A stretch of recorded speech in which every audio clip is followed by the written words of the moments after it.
Welcome to the channel. Share where you're watching from. We'd love to find out, so drop a comment below, and let's jump into the story. It's strange how you can miss the signs until they're almost staring you in the face. I used to believe that Madison and I had a strong relationship, or at least something that could be mended if it started to falter. We had our highs and lows, what couple doesn't, but recently, it felt like something was slipping, a fracture in the foundation that went unnoticed until now. Madison and I moved to Austin, Texas, about 4 years ago, aiming to settle down in a lively, welcoming city. We both loved the city's energy, the coffee spots, the outdoor concerts, and the eclectic mix of local restaurants. Thinking back, I can't believe how much I missed, brushing off certain things as a phase or just job stress on her end. But it was more than that, a whole lot more. It began so subtly that I could almost convince myself nothing was wrong. Or maybe I was just too engrossed in my work to notice. I work as a software engineer, and the long hours glued to a screen tend to make the rest of the world feel distant. Madison, now 44, had always been supportive of my career, until, well, things started to shift. One evening, after she returned home late yet again, I noticed she hardly looked at me, let alone initiated any conversation. When she did respond to my attempts at small talk, her answers were brief, as if she couldn't wait to move on to something else. We'd be sitting in the same room, but she seemed miles away, her gaze glued to her phone, lost in her own world. Any time I tried to reach out, it felt like a struggle. It was unsettling because we used to share everything, from weekend plans to potential baby names. But now, even that was off the table. The first real wake-up call hit me one morning over breakfast. We sat across from each other, coffee mugs in hand, as sunlight crept into our cozy kitchen. Madison was fixated on her phone, her expression softening into small smiles as she read something on the screen. I'd never seen her so absorbed. Then, without warning, she let out a soft laugh. Curious and half-joking, I asked, "Who's putting a smile like that on your face?" She froze for a split second, then replied with a dismissive, "Oh, it's nothing," before hurriedly changing the subject. I felt a twist in my gut, an instinct I couldn't ignore. But I reasoned it away. Maybe it's just work, I told myself. Maybe I'm overthinking it. Still, that uneasy feeling lingered. After that, things started getting stranger. Madison began dressing differently, buying clothes and accessories that didn't exactly match our usual budget or her usual style. When I asked her about it, she casually mentioned needing to fit in at work or that it was part of looking more professional. But it didn't sit well with me. This was Madison, the woman who once laughed at designer labels. Now she looked like she'd stepped out of a fashion magazine. She'd never been the type to worry much about appearances, yet now she seemed like a completely different person. Then came the networking events. I'd always been the one trying to get her out for social events, but now she was the one frequently attending gatherings, many of them held at upscale places like the Rusty Barrel, a popular spot downtown. She insisted these events were purely professional, but whenever I suggested tagging along, she'd wave it off, saying it wasn't necessary. One evening, my curiosity got the better of me, and I decided to drop by the bar to surprise her, thinking she'd be happy to see me. Instead, I found her sitting across from her boss, Dylan. She'd mentioned Dylan a few times, but seeing them together, laughing, leaning in close, felt like a slap in the face. When she finally noticed me, her expression went from surprise to something close to panic. She awkwardly stumbled through an excuse about needing to leave early. I told myself it was probably nothing, but that gnawing feeling in my gut didn't fade. I felt like I couldn't talk to anyone about it. Family was out of the question, it was too humiliating. So I turned to my best friend, Alex, who'd known us both for years. Alex had been like a brother since college, and I knew he'd give me an honest perspective. I laid it all out, the sudden distance, the new wardrobe, the late nights with Dylan, and instead of brushing it off, Alex listened carefully. He suggested talking to her directly, maybe even trying couples therapy. I knew he was right, that if there was any hope left, we'd need to face this head-on. When I finally brought up therapy to Madison, her reaction was like a slap to the face. "Therapy?" she scoffed. "What do we need therapy for?" She accused me of making mountains out of molehills, brushing off my concerns like they were trivial. The way she looked at me, almost with contempt, was a turning point. That's when I realized this wasn't just a phase. Something fundamental had shifted. In the weeks that followed, I started noticing things I'd either missed or ignored before. Madison would come home later and later, until there were nights she didn't come home at all. She'd claim she was on a business trip, but there were always small inconsistencies. She'd say she was at a conference, yet she had no photos or details about the event.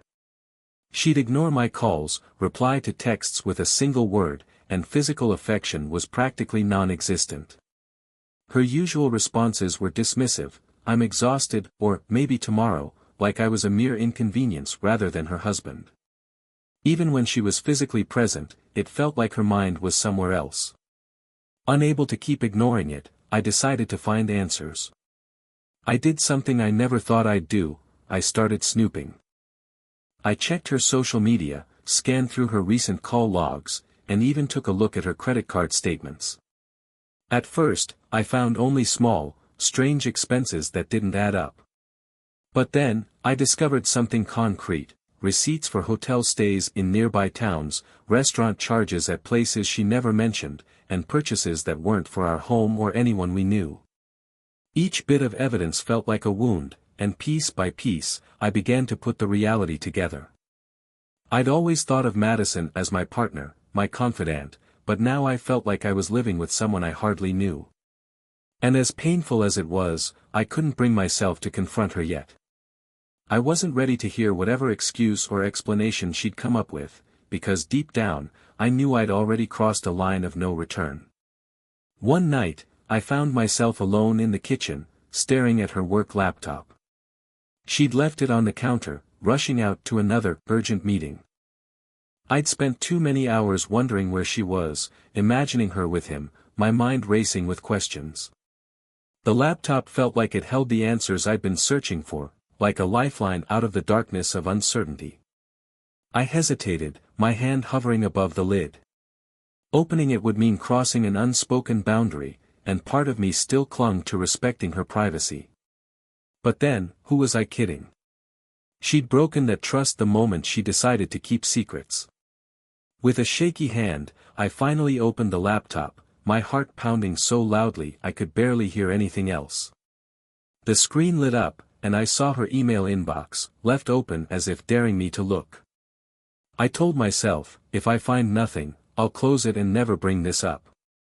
But a part of me already knew what I'd find. And there it was, staring back at me, an email from Dylan, filled with messages that left no doubt about what was happening. The emails confirmed everything.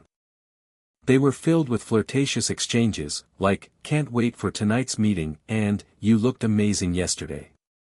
They mentioned discussions about her future at the company, but there was no mistaking the true nature of their relationship. The words blurred as I read, each line feeling like a knife twist. I could feel my stomach tighten, the betrayal seeping deeper with every message. And if that wasn't enough, there were even messages where she mentioned me. She called me uninspired and comfortable, apparently not ambitious enough for her. She wrote to Dylan about feeling stifled in our life together, claiming I wasn't the partner she needed. This hit me the hardest. I'd stood by her through every career change, every uncertainty, supporting her without hesitation. And now, it seemed, I was just someone she felt obligated to outgrow. I kept scrolling, my mind numb, the details of their affair laid out in front of me. Madison hadn't even bothered to hide it well, her messages with Dylan were almost carelessly open. I'd been so blind, thinking her late nights were just dedication to her job. Instead, they were stolen hours with him. Every line, every affectionate word they shared, felt like a stab to the heart. The worst part?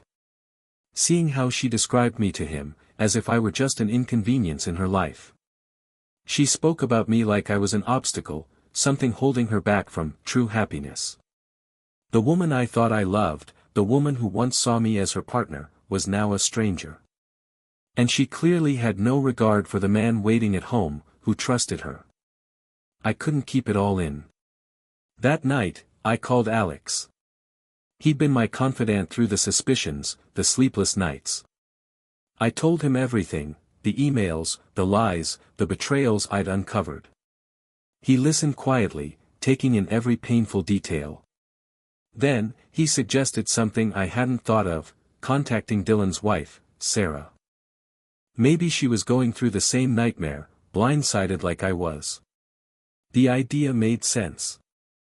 I was drowning in my own misery, but maybe Sarah could offer a different perspective or, at the very least, understand what I was feeling.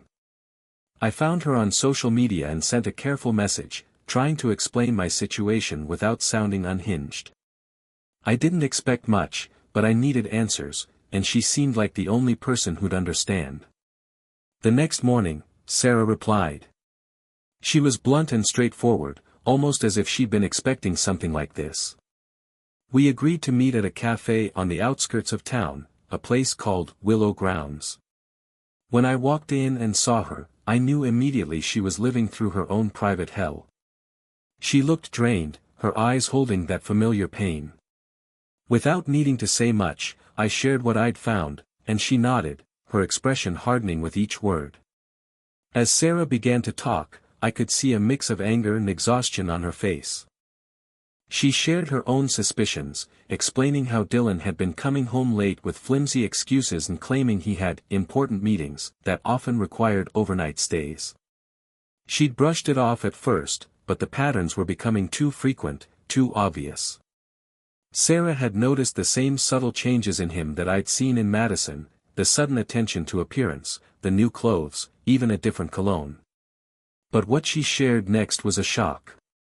Sarah told me that Dylan had a history of pushing boundaries with female employees, something that had nearly cost him his job before. Yet, she never thought he'd cross the line to this extent, especially with someone like Madison. Sarah's face grew even more resolute as she talked, and I realized she was as determined as I was to put an end to their deceit. We sat there, comparing notes, each ugly truth adding to the betrayal we felt. As we pieced things together, a plan began to take shape. Sarah mentioned she'd overheard Dylan boasting about connections and shady dealings he was involved in at work. If we could expose his unprofessional behavior, and Madison's involvement, it might end his career and the power couple image they thought they'd built. This wasn't just about revenge, it was about taking back control, regaining our lives. As we plotted, Sarah's eyes sharpened with a newfound focus. We were no longer just victims. We had a chance to turn the tables. She mentioned an old friend of hers, Colin, who worked in corporate investigations and knew a lot about tracing suspicious activities within companies. If anyone could dig up something on Dylan's shady dealings, it was him. To finalize our plan, Sarah invited me over for dinner the next night to go over the details. The irony wasn't lost on me, sitting in the house of the man who destroyed my marriage, plotting his downfall with his own wife. But somehow, it felt right. As we talked over the meal, sharing our stories and frustrations, I felt a strange sense of relief. This wasn't just a revenge fantasy, it was real. We were going to hit them where it hurt. Sarah and I continued to refine the plan, deciding to lay low until we had everything in place. Her friend Colin was already gathering details on Dylan's financials, finding creative accounting records that pointed to a series of questionable transactions. And if we could make them public, Dylan's career would be over, and Madison would be dragged down with him. Over the next few days, Sarah and I kept in touch frequently, coordinating every detail. She arranged for Colin to meet us at a discreet bar downtown, called the Rusty Clover. Colin was exactly as she described, sharp, straightforward, and no stranger to corporate misconduct. He didn't need much convincing. After hearing our story, he was more than willing to help expose Dylan, especially given the shady financial practices he'd uncovered. Colin laid out the plan for us, explaining that we'd need to build a solid case of evidence that couldn't be traced back to us. The idea was to compile everything and anonymously tip off the company's internal investigation team. Dylan's financial misdeeds, combined with his personal indiscretions, would be enough to force the board to take action. Sarah and I could tell that Colin was taking this just as seriously as we were. He had a vendetta against people like Dylan, those who abused their power for personal gain. Meanwhile, I started noticing subtle changes in Madison. She seemed on edge, like she sensed that something was brewing around her. The whispers at work, the cautious glances from her colleagues, all of it began to chip away at her composure. She was coming home tense and irritable, her usual confidence nowhere to be seen. One night, I casually asked her if everything was all right at work. She looked at me with a flash of annoyance and muttered, "It's just, you wouldn't understand," dismissing me as if I were beneath her. Those words hit hard, but they only fueled my determination. Madison still had no idea how close her life was to unraveling, and I intended to keep it that way. In the meantime, Sarah was making moves on her end. She had connections within the company who started spreading rumors, subtly suggesting that Dylan's relationship with Madison wasn't as professional as he claimed. The quiet gossip began to circulate, and before long, more people were beginning to notice their close partnership. Dylan's colleagues, who once admired him, were now viewing him with suspicion. With each day, his support base was eroding, and his untouchable reputation was starting to crack. The final piece fell into place when Colin discovered an incriminating report, an expense account Dylan had manipulated to cover his personal costs. This was the kind of evidence we needed. Armed with this, we drafted an anonymous complaint and sent it directly to the company's compliance department. We knew it would only be a matter of time before they'd investigate, and once they did, Dylan's entire career would be at stake. As expected, the complaint triggered a full investigation. Within days, Dylan's financial records were under scrutiny, and the rumors about his special relationship with Madison were spreading quickly. The whispers turned into sideways glances and hushed conversations. The once admired boss was now the subject of gossip, and Madison, his favorite, wasn't faring any better.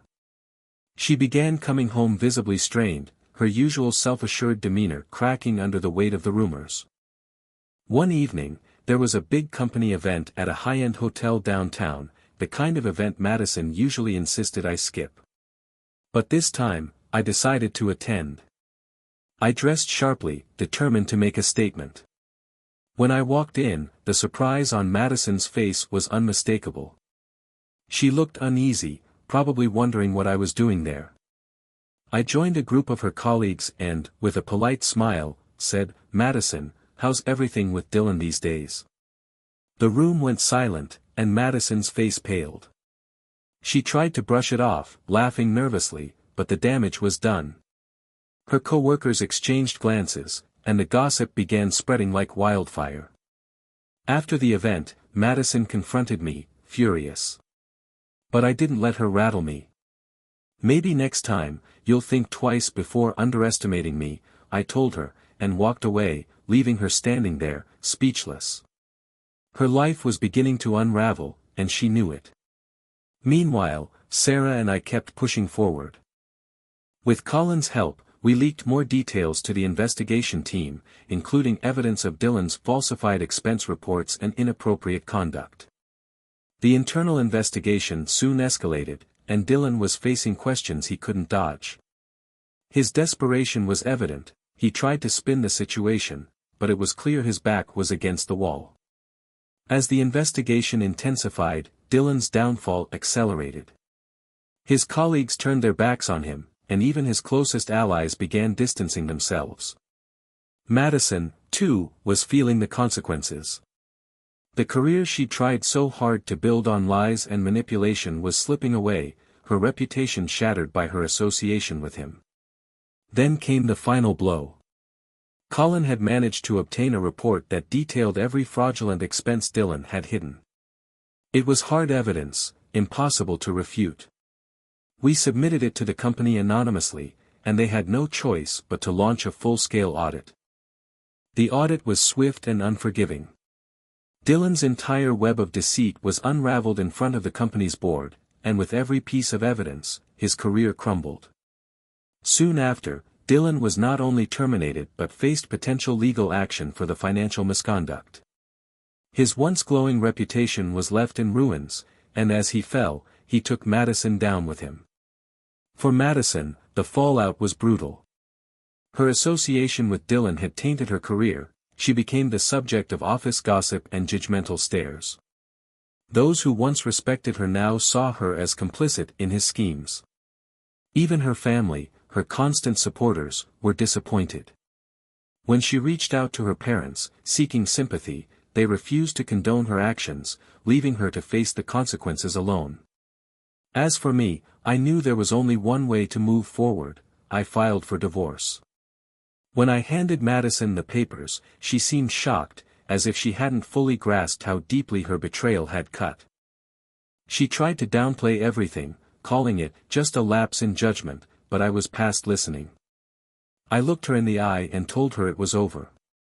There would be no reconciliation, no second chances. She had made her choices, and now she'd have to live with them. The divorce was finalized quickly, and with each step, I felt a sense of relief. Madison's career was effectively over, and Dylan's downfall was complete. The media caught wind of the scandal, and soon their names became synonymous with workplace scandal and betrayal. Their perfect little world, built on lies and deception, had finally crumbled. With Madison out of my life, I was ready for a fresh start.